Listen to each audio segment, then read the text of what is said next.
As the Roman juggernaut rolled across the landscapes of Europe and the Han-dominated China, a quiet giant was emerging to the south, its destiny intertwined with the ancient soils south of the Sahara. This unsung superpower would connect worlds for close to a millennium. Hello, and welcome to Impactful Moments, where we explore some of the most, you guessed it, impactful moments in human history. If history is your thing, or you simply enjoy learning new topics, please consider liking and subscribing to our channel. Your support helps us to continue creating captivating, impactful historical content. In this video, we will discuss the rise of Axum, Africa's hidden superpower.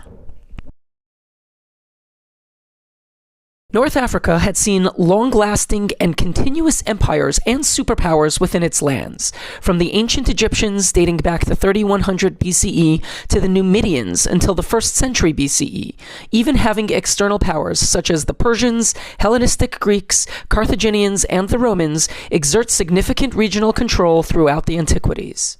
Other continental African regions also saw the rise of civilizations, including the Bantu migrations across the central continent as early as 3000 BCE, as well as several East African regional kingdoms, such as the mysterious society of debatable existence in the ancient land of Punt, the Nubian Kushites, a contemporary to the south of the Middle and Late Egyptian kingdoms, and the Kingdom of Damat in modern-day Eritrea and North Ethiopia.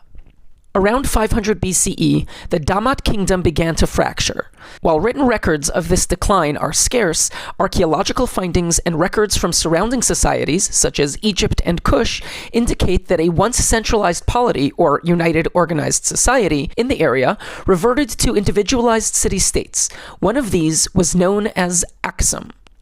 Axum's infancy provides little written historical detail. However, other evidence indicates that from roughly 500 BCE until the 1st century CE, this city-state began growing, evolving into a regional power known as the Proto-Aksumite Kingdom.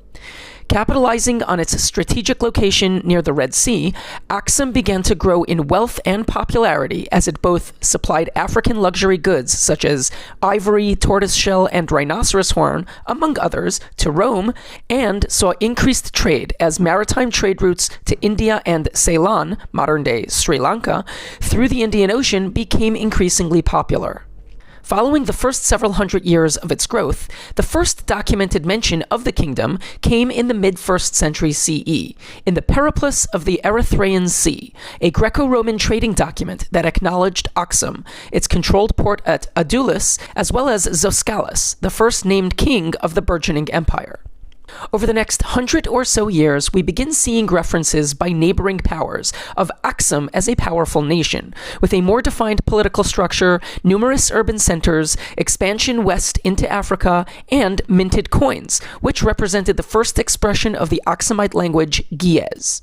This expansion occurred under rulers such as Gadarat and Azaba, who went by the title Negusa Nagast, or King of Kings.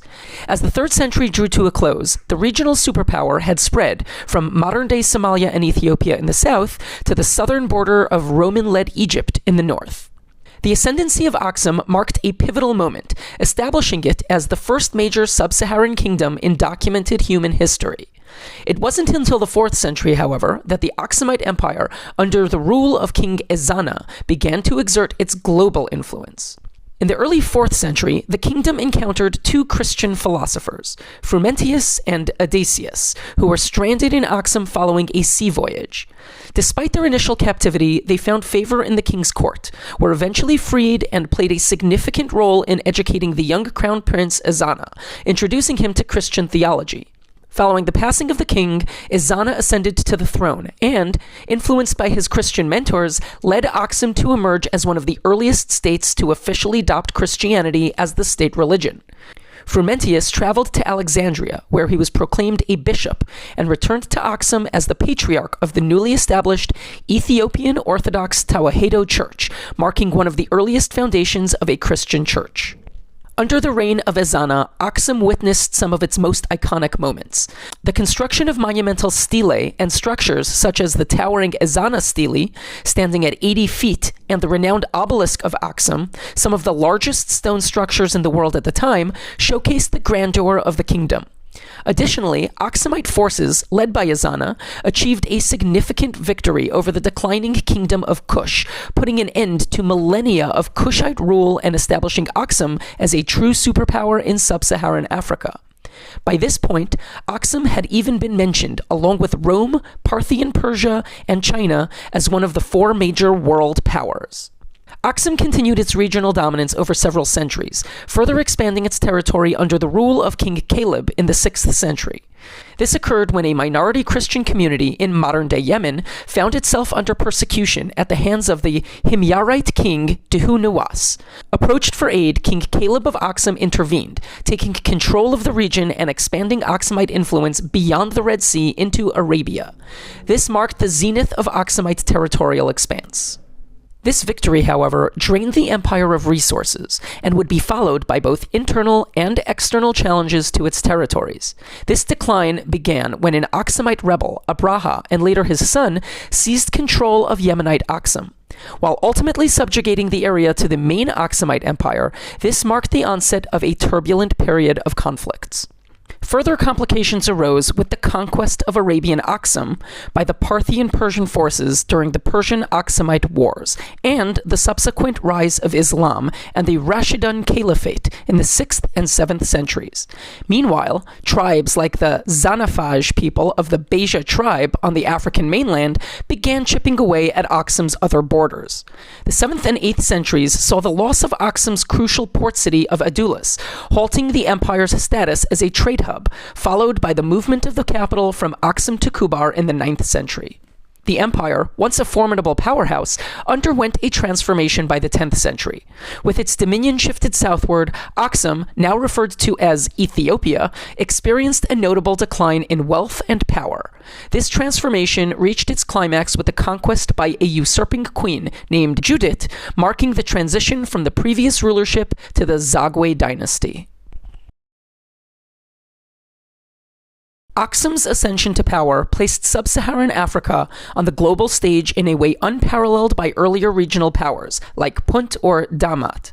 Unlike their predecessors, Axum achieved recognition not merely as a regional authority, but as a significant world power and facilitator of international trade and cultural exchange. One of Aksum's key contributions was in reshaping global trade routes, fostering seamless connections between the Western and Eastern worlds. While previous incursions into India and connections through the Silk Road existed, Aksum's strategic location on the Red Sea facilitated more efficient maritime routes. This allowed for the transportation of larger quantities of goods at a faster pace, creating a pivotal link between the lucrative markets of Rome, India, and beyond. In the religious realm, Axum played a profound role in the global spread of Christianity and the enduring continuity of Judaism in the diaspora.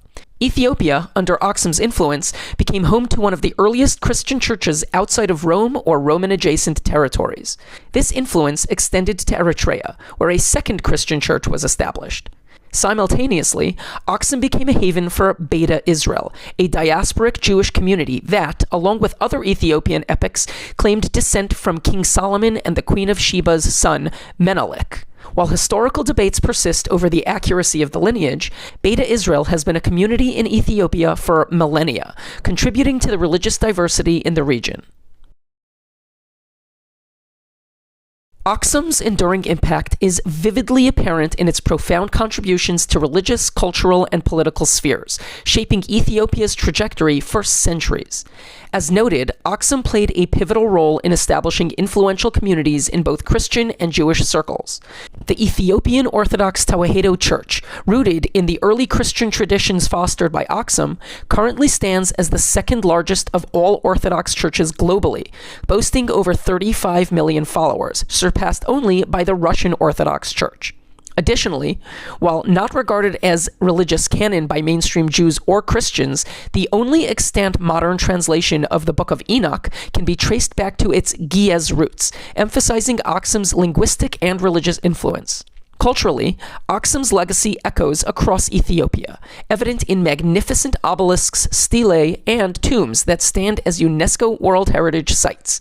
These tangible remnants of Aksumite society, along with some of the oldest African coinage, contribute to the rich cultural heritage of the region that can still be seen today.